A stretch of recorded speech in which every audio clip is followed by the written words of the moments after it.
Ladies and gentlemen, independent Americans around the country and around the world, happy summer. It's now officially summer. The days are actually getting shorter, but our shows are going to get that much more focused.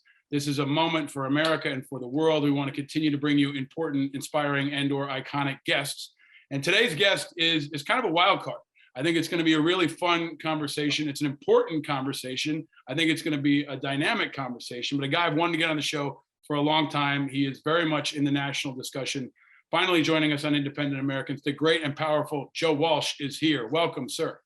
Hey, Paul, I'm not great and powerful, and I'm not a bullshitter. I love what you do, and it's an honor to be with you, brother. Well, thanks, man. Lots I want to get into. I want to talk about January 6th. I want to talk about the primaries that happened yesterday. I want to talk about the gun legislation that's now gone through or going through. I want to talk about the future of America and the Republican Party. I want to talk about your experiences, which I think are really unique. But let's start with a question that I ask of everyone, Joe. Where are you in America, and how are you? I'm actually in DC. I'm doing okay, Paul. I'm fucking exhausted, and I know you probably are as well. But you've got little kids, so you're extra exhausted.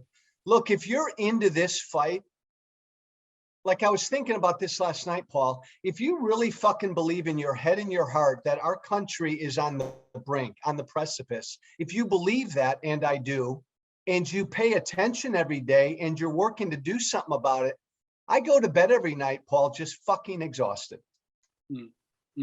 I think that's a really good way of summarizing. I definitely feel the same way. And you kind of dig down deep every morning and say, all right, let's go after it again, right? For many years, George Bush would motivate me. I would look up and say, this fucking guy, for me, right? And I am an independent, would motivate me. And then that would drive me to get out of bed and keep fighting. And Trump did that, and Obama did it in other ways. But now the environment's doing it. And let me ask you a question. I don't know if we've ever actually met in person. I think we've met on Twitter. Maybe we've been on TV at the same time. Right. Maybe in a green room, right? Which is kind of like 2022 in a nutshell. But you're a guy that the first burst on the scene for me, because I thought you were a bad guy, right? You were fighting with Tammy Duckworth, who I knew, who was running for Congress. It was a nasty fight, right? And you have been open about your evolution, about the fact that you've made mistakes and you've made some big ones. We all have. Yeah. But I saw something I wanted to start with, which is you said something along the lines of, I helped create Trump. Right. And you have now come over into this bigger fight, which I view Trump as kind of like Godzilla, right? Like we've all got to aim on Godzilla. And even if we don't get along, we've got to be shooting in the same direction. I put us and so many others that are independents in that camp. So let me start with that, Joe. Like, take us back. It's what was it, 2006 when you ran against Tammy? Or when was it? 2010? So in 2010, I got elected. Part of that Tea Party wave. Paul, I'm still a proud Tea Partier. You and I can fight about that. And then in 2012, I ran for re-election. And I was pissed off because the Democrats controlled Illinois and they drew a district for Tammy. So they drew me out of my Republican district, put me into a Democratic district specifically drawn for her. And it was a tough uphill fight. Look, I respect the hell out of her. It was a nasty campaign. I've said plenty of things that I regret, but I have always wished her nothing but the best. But that's where I come from. I was part of that Tea Party wave that went to Washington about 10 years ago. So the Tea Party wave, was instructive in a lot of ways, and I thought effective in a lot of ways, because if you look back at, I use Occupy Wall Street as an example. Occupy Wall Street as a social and political movement never evolved into winning seats in Congress. The Tea Party did. They were effective and they evolved. Now we're seeing the same thing with the Proud Boys, right? Like the Proud Boys are winning seats in Dade County. You're seeing extremists now being elected, holding office, driving the platforms. Can you talk about the Republican Party right now? Right, and you do this a lot, right? But I want to ask you, as a guy who's been along for that ride.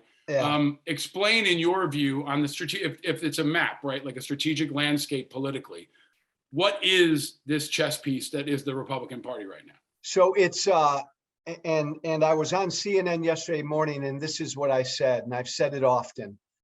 The base of one of our two major political parties, the Republican Party, is fully radicalized.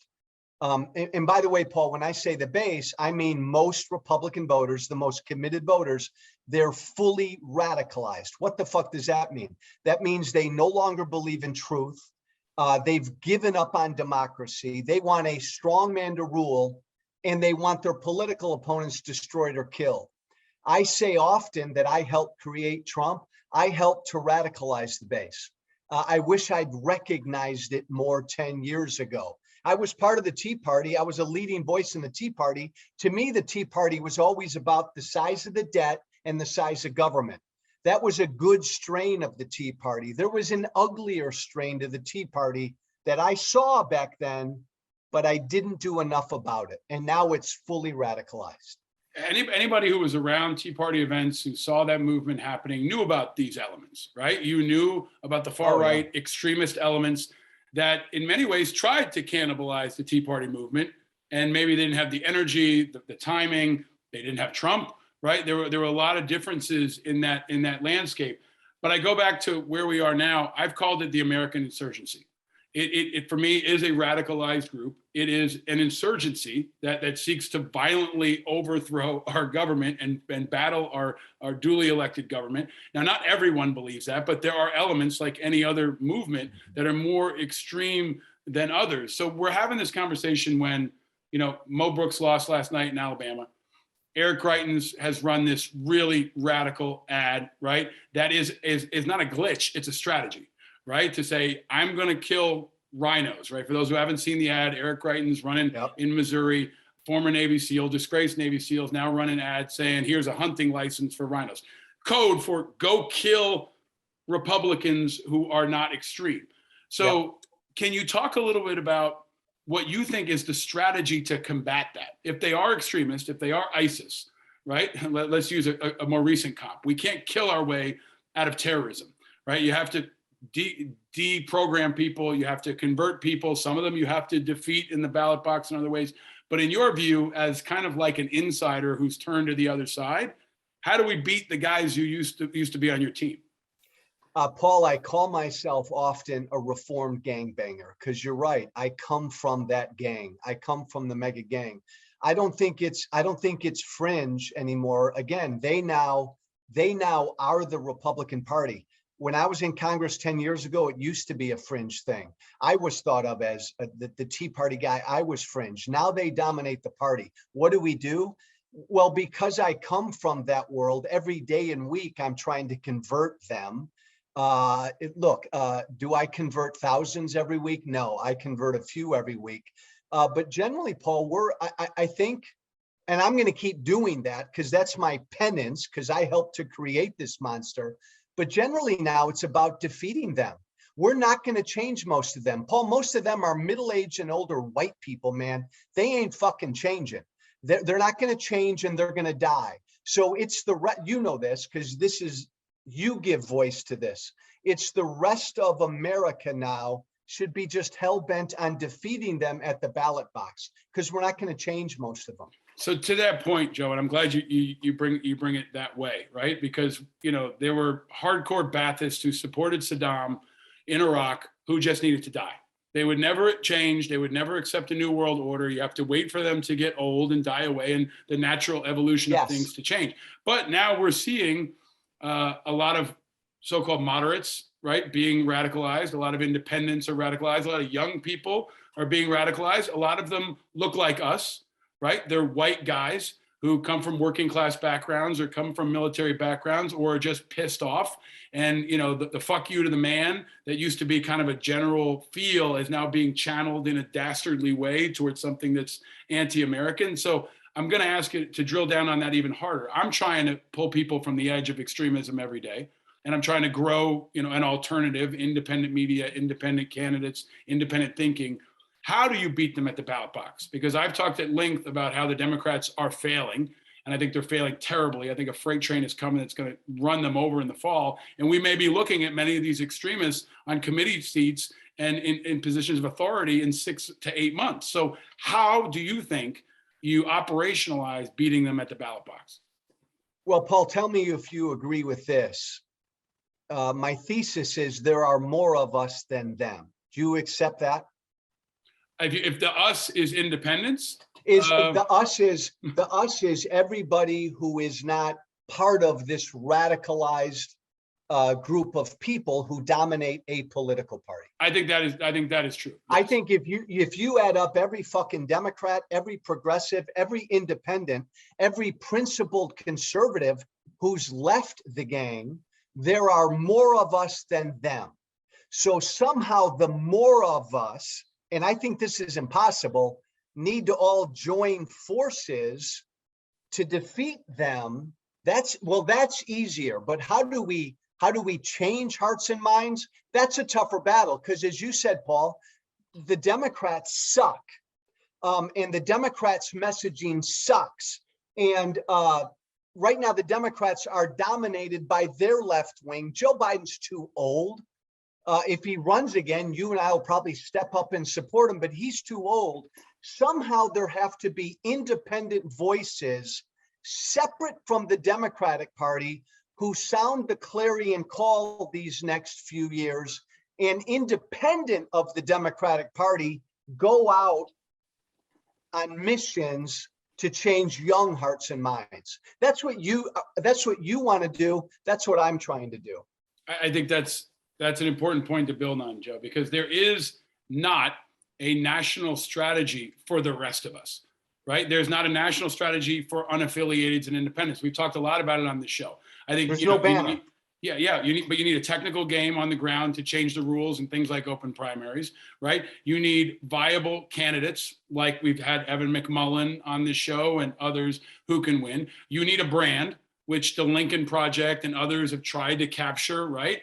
But you really need leadership, right? Like trusted, dynamic, charismatic leadership. Doesn't have to be one person, but I've said before, if Colin Powell decided to start an independent party, a generation ago, or if The Rock started something new right now, we're lacking that, right? With the populism piece that I think is especially important. Paul, drill down on what you just said, because it's so fucking important.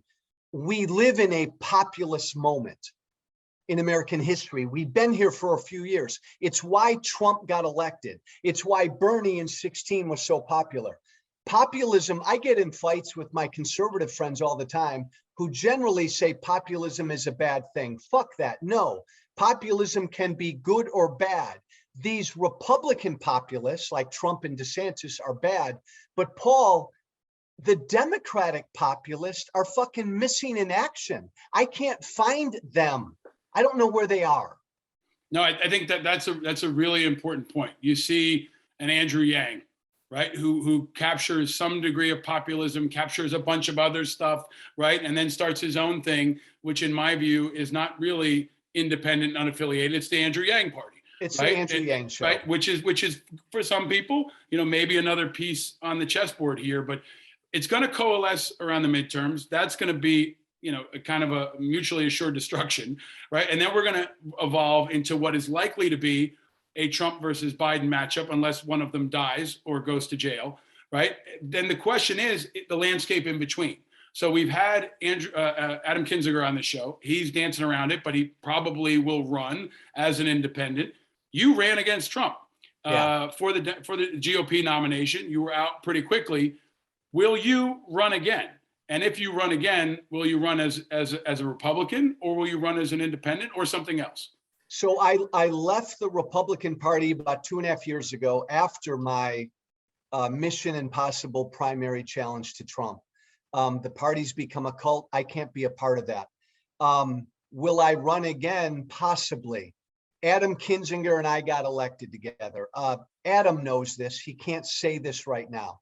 I knew 2.5 years ago there was no room in the Republican Party for me. Adam privately knows there's no room in this party for him. Liz Cheney is going to get destroyed in Wyoming. She knows privately there's no room for her. I think when Adam leaves in January, I think he will assume a more independent mantle. But I got to tell you, Paul, again, this is a populist moment. And it's some moderate, I don't think a moderate can give voice to this. Look, Paul, the American people, generally all of us are pissed off. we need male and female voices to give voice to that anger in a righteous, positive way. And I don't know who that voice or two or three is. I want to come back to that, but you didn't answer my question. Will you run again? I hope to run for something again. Hey, Paul, if I had my wet dream, I'd fucking run as an independent and go back to Congress and be an independent voice in Congress. It's not easy to do, but do I hope in the next cycle or two I run for Congress or president? Fuck yes. And now have you totally renounced your Republican bona fides? Is your voting registration as unaffiliated or independent in Illinois or wherever you vote now? Yeah, I renounced all that 2.5 years ago. I left the party 2.5 years ago. I'm a homeless independent.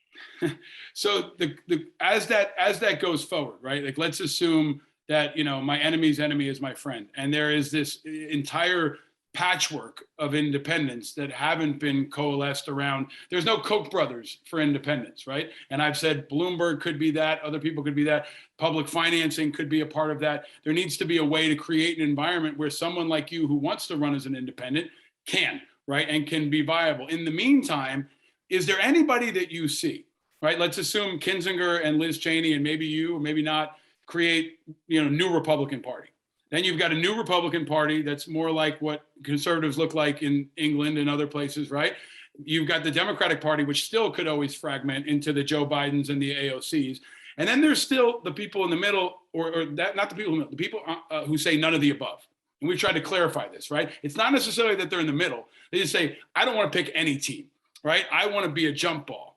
Have you seen anybody or anything, I think about issues like gas prices. I think about issues like maybe Ukraine, maybe legalizing marijuana, right? Where candidates can embrace one or two of those issues, get on a presidential or Senate stage and just ram home issues that are uniquely populist, or even just carry that flag and say, I'm the none of the above guy, right? Which happens in a lot of local elections. They're kind of gimmicky, right? You get the rent is too damn high guy in New York City, right? But you get populists. Do you see anyone? You talk to them on your shows, you know this landscape. Who are the up and comers who can be that?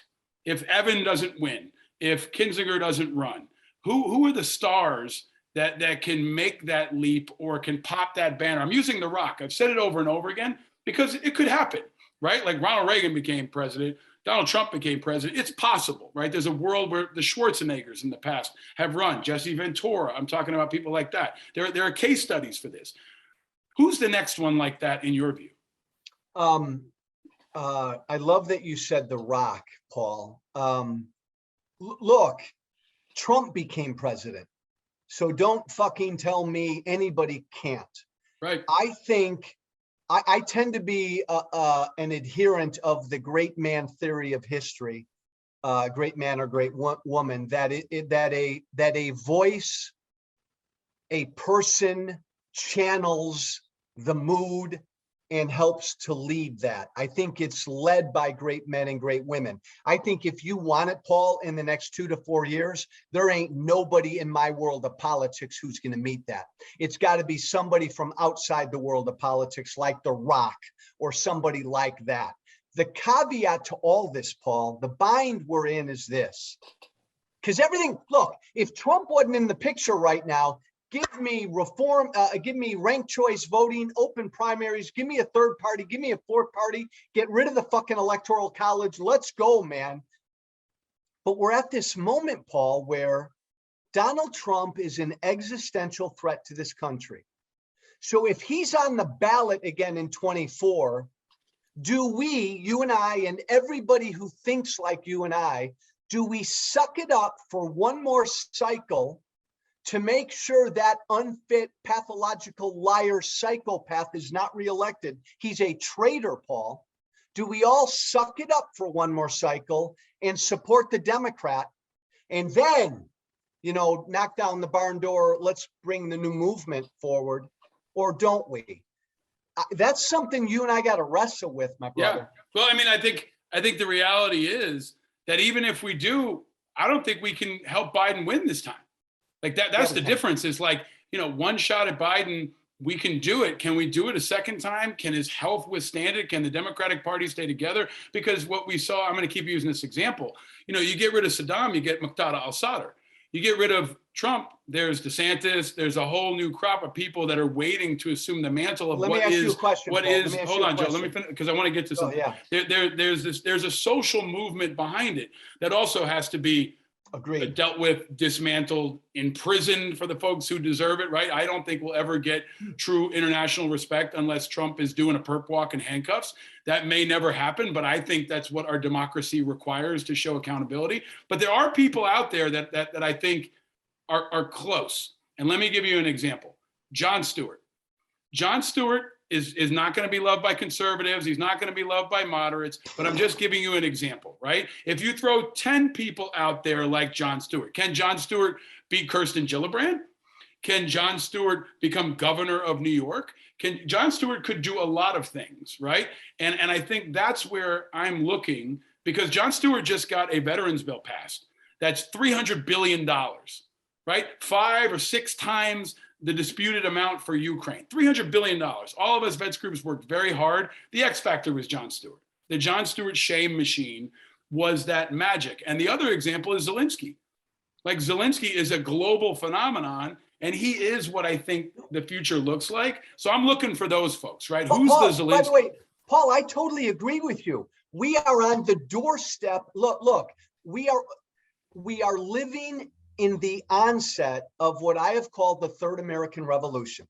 And it started a while ago. And we are at the doorstep of what you are saying, where independent, non-political voices and faces are going to say, fuck it, and do what they can do to help save our politics. Because Washington, D.C. cannot fix what's wrong with our broken system. So the fix has got to come from outside. I agree with you, man. Jon Stewart, even though I don't like him, and a bunch of other voices, they're coming, man. This is great stuff.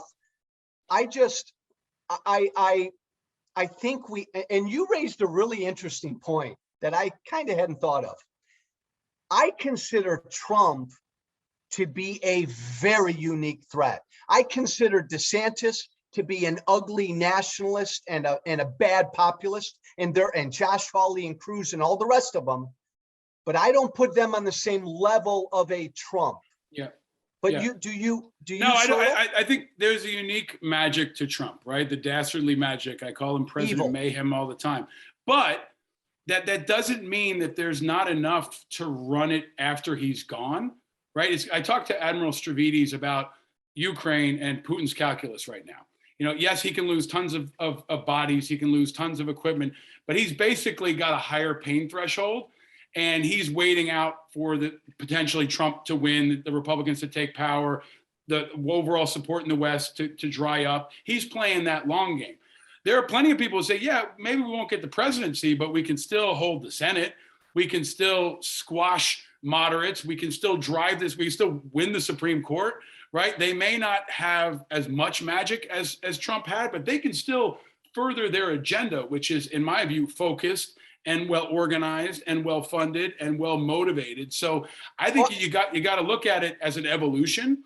And there may be somebody that's even more dangerous than him, more charismatic than him, more clean than him, right? It's coming up through that farm team, because that farm team, I think, is growing much more effectively than the others. No doubt. And I could be dead wrong, Paul, and you could be dead right. And I know that farm team well, and I know everybody on that farm team. But I don't think anybody on that farm team would lead a fucking coup to overthrow an American election. Hey, man, with all due respect, Greitens wouldn't. Like, other guys wouldn't. Like, a lot of these guys, they would take state houses. They will, even if they don't take over the White House, they can cause significant strategic damage to our country. And that's really what I'm worried about. Is like, how much can they burn down before we stop the fire and try to rebuild? You know what, Paul? This was so cool about this, because you fucking jerk. You really are making me think. My thesis has been, I got to stop Trump no matter what. I know what's coming after Trump is bad because I lived it. I know the gang well. But maybe Trump is not so fucking uniquely bad. Well, I think it can be both. I mean, you've said Trumpism, and I think that's important. And a lot of people say Trumpism. That, it's bigger than him, right? Like, Kaepernick is not. Completely. It's so much bigger than Kaepernick. It's so much bigger than everyone, and that's a true transformative social movement historical leader. It's bigger than that individual, and that's where it's a strategic game, in my view. Is how do you create buffers for that violent, dangerous thing? How do you try to dismantle it and isolate it and starve it while you simultaneously build? I keep using the analogy, but we're trying to, build democracy in America like we've tried to do in other foreign countries. And it's a race. It's like, can you keep people's attention? Can you keep the money flowing? Can you be good at it? Can you produce results? And in the same way, after you don't provide security in Iraq, the insurgency grows. When you don't loosen up COVID and you keep letting gas prices go up and inflation keeps pounding people, the environment keeps getting more hostile. So I think that's what we've got now. Is I keep calling it an insurgency. And let me ask you this, Joe, like in that landscape, guys like you, guys like Kinzinger, women like Liz Cheney, you're the hunted. Like you're the most dangerous threat to them, because you and I can actually convert extremists. We can talk to people that Rachel Maddow and Jon Stewart and others will never be able to talk to. Right. So can we take that a step forward? And let me ask you, coming out of the gun vote last night, right? How does that landscape shift in the next couple of weeks, right? Because everybody keeps quoting the NRA. I wish they would quote the NRA and other reasonable gun voices. Can you talk about that issue specifically? Because I don't think Democrats are realizing the flip side of that, which is what gun sales are going to look like next week, right? And the other elements that you and I know, but like the guys on my road are going to go shopping tomorrow, right? Right now. Totally, Paul. Totally. It's such a great point. Look, I'm a gun nut. I'm a crazy gun nut. I've been called a crazy gun nut. I'm Charlton Heston from my cold dead hands, man. I'm a gun rights advocate.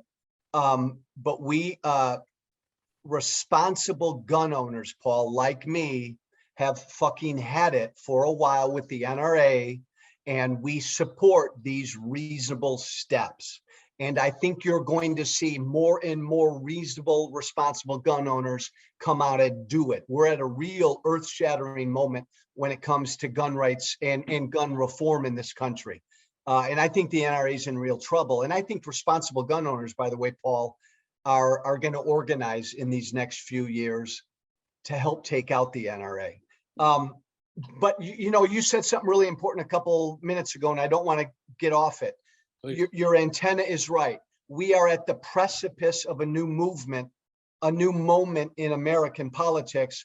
I think a third party's coming. I think a fourth party's coming. I think independents are coming. I think non-politicians running are coming. I think it's going to be the Wild West for the next 10 to 12 years in this country politically. That's a good thing. Yeah, I think that's right. So I think, Democrats are celebrating this week as well. They should. Moderates are celebrating. A lot of independents. But by the way, Paul, you're right. Americans are going to be they're going out now and buying guns. Well, yeah. And it's also, this strategy is often about seeing what's next and what else, right? And what's next and what else is everybody thinks Roe v. Wade is going to drive Democrats to the ballot box this fall. We'll see, right? COVID's not going to drive them to the ballot box. They're not going to run out and vote because they feel so great about Joe Biden's inflation policy. But Republicans are going to vote in special elections. And now the most significant gun legislation in a generation is maybe the best motivator for one of the most organized groups of people in America, right? Like the other person we didn't talk about is Joe Rogan and people like that. Part of Joe Rogan's magic is you kind of got all UFC fans and CrossFit people, but you're all really well organized. You put gun owners in that framework and they're going to vote in November. So I don't think Ukraine's going to matter. I think the inflation and the overall environment is going to matter. And I think this gun legislation is going to matter in that I think it's going to help the Republicans thump the Democrats. Do you see it that way too? Yeah, I've for the last couple of weeks, and they've been getting in my grill because I'm supporting some common sense reforms. Yeah, they're fired up. Passing this legislation, if it's done, will only help turn out Republicans. And Paul, they were already fired up. and way more than Democrats are. People are going to vote this year because they're paying $7-8 a gallon for gas and everything else. That's it. And the Democrats have done a fucking lousy job of explaining and leading on that issue. I think 2022 is already set. Republicans are going to win the House, probably win the Senate.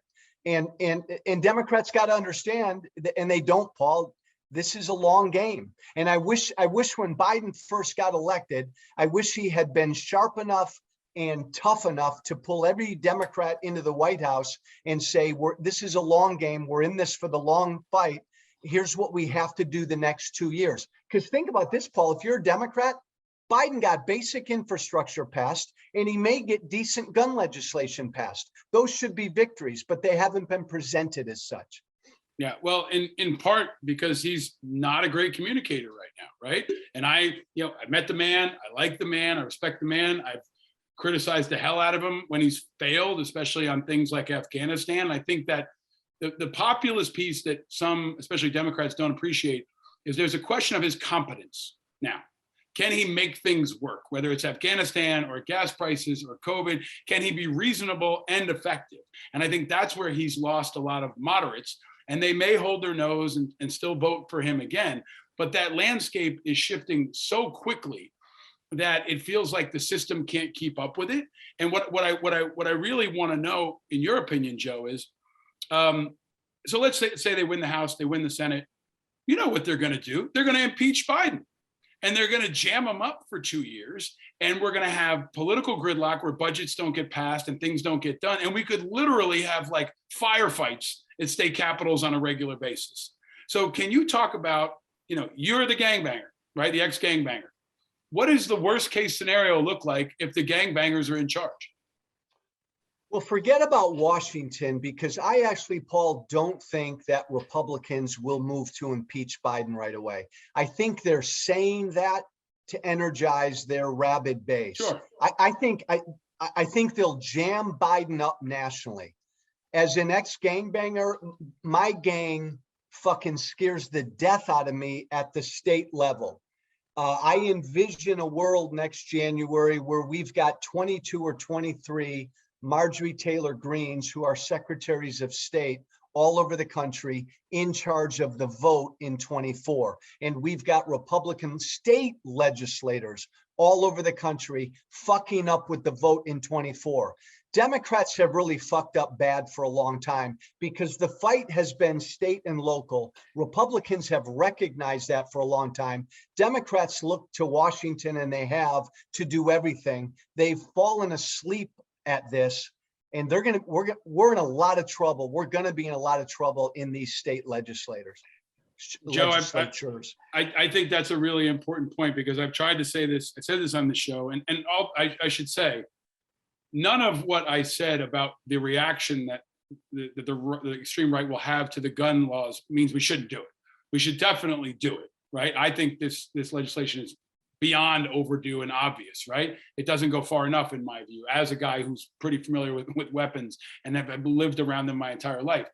I think you just have to have that next strategic step, which is to prepare for what's to come, right? The Greitens playbook, the DeSantis playbook is not only detestable, it works. And people are going to keep calling that play over and over again. And it's like watching, a quarterback rip apart your defense. And they're not changing at halftime. So it looks like that same thing is going to happen in the future. And I think you're going to see violence and tumult at school board meetings, in local elections, at every election that happens, right? So as that goes forward, Joe, I want to ask you maybe something you can answer. What are people not seeing? Like you've got your ear to the ground, this community in the same way I know the veterans community. What's the story that's kind of really big, or the populist thing that's brewing that you talk about on your show, or you try to bring attention to, that you feel like is a strategic missile threat to America that people aren't tracking on? Paul, because I come from the gang, I still engage with hundreds of them a day. And it saddens me because I know you do. I don't think Democrats sufficiently understand the threat. When I talk to these people every day, Paul, and I say things like I'll go on MSNBC or CNN and I'll say, the base they've given up on democracy. And people on MSNBC will kind of nod or roll their eyes, but I don't think they really are understanding what I'm saying. We're talking about most Republican voters have given up on democracy to get them what they want. Think of how fucking scary and dangerous that is. That means, Paul, and they tell me this to my face every day, they want a strong man like Trump or DeSantis to imprison the head of CNN or the head of MSNBC. They want the Secretary of State of Pennsylvania or Wisconsin to steal the vote. They want things like this to happen. I don't think most Democrats really understand how scary that is. I think that's a really, really important point. I think I've said this on the show. There's a guy down the street, couple that I pass on a regular basis when I'm driving, that's had his flag at half-staff since Biden got elected. And my wife saw it once and I was like, it's still there. And she's like, is that really why he's doing it? I said, damn fucking right, that's why he's doing it. And I know 3 houses in a couple miles where the flag has been at half-staff, and then they've got the don't tread on me flag beneath it. And we know the code, right? Like you and I know the code. We know the Let's Go Brandon code. And when you know the code, you know to look for it. And what I see is a movement that has gone to ground. And that is waiting for a more permissive environment, that is waiting for a boss that says, hey, come on out, coast is clear, let's go, party's back on. And Trump's nomination for many of them will be that, right? Trump announcing his candidacy will be that. And I think we are not, as a country, obviously MSNBC and Democrats are not prepared for it, but as a country, we're not prepared for that. So I hope you can stick around. And Paul, we're not prepared for state legislators and governors and secretaries of state who are mini Trumps and mini DeSantises spread all over this country next year. I hope you can stick around for a couple of bonus questions with our Patreon members. Thanks to all of you for continuing to support, especially these kinds of important, I think, conversations. There's another thing, Joe, that I want to bring up as an example. I was pumping gas, putting $100 in my tank the other day. My kids are in the car. My wife's in the car. An old guy pulls up with kind of a beater car with all bumper stickers. And I look at his bumper stickers and I said something. I was just like, interesting bumper stickers. And he goes, the whole country's going to shit. And he's engaged. He's sitting in the gas station. He wants people to engage with him. He looks at me. He thinks I'm a Republican. I'm driving a truck. I'm a bald head. I'm white. I got camo pants on. I look like one of his, right? Yeah. But every gas station, every supermarket, every Walmart is now a recruiting station, but also a flashpoint. And I think it's really going to be important that voices like me and you try to bring that temperature down and try to talk to people with respect and honor and reasonableness, and think about the kids that are in the back of the car that you might not see. Because I'm deeply concerned, but I'm grateful that your voice is out there. I think it's an important one. I give you credit for turning it around and being out on the ramparts now. Any final thoughts before we wrap, Joe? Yeah, here's my final thought, Paul, and you know this. Yes, I talk to the cult every day, but I also every day talk to low information voters in the middle who don't like either party. And I know you hear this as well. What I hear every day from these people is a variation of this. Yeah, Joe, Republicans are fucking assholes, but Democrats are pussies who don't understand me. Low information voters in the middle, that's how they look at both parties right now. And I'm telling you, most of them will vote for the asshole instead of the pussy who doesn't understand them. Man, Democrats need to start fighting, or you and I need to fight. No, I think it kind of comes back to where we started. You've been a case study in a lot of ways. You're also a case study in the power of a veteran. Like Tammy, anybody who watched Tammy run knew she was going to have populist appeal if she never spoke, right? I mean, the second coming of Max Cleland, a vet in a wheelchair. That's going all the way back to George Washington. That has been in some ways maybe the ultimate populist move for politicians, right? It's not a new play in the playbook, but I think there's also the part you're touching on, which is toughness. And The Rock, don't dismiss it. People want characters or people who are tough. And to fight a tough guy like Trump, they're looking for tough guys and gals who can offset that. And the president looks weak. He looks old. He looks confused. I want that not to be true, but that is also true, right? And we have to face that reality and figure out how to augment him and whatever comes next. So I appreciate all you're doing, man. Thank you for coming on the show. Well, I hope you'll come back anytime. And if you announce your candidacy as an independent American for president, I hope you'll do it first here. Done. Consider it done, brother. Thank you, my friend. Stay vigilant, Joe.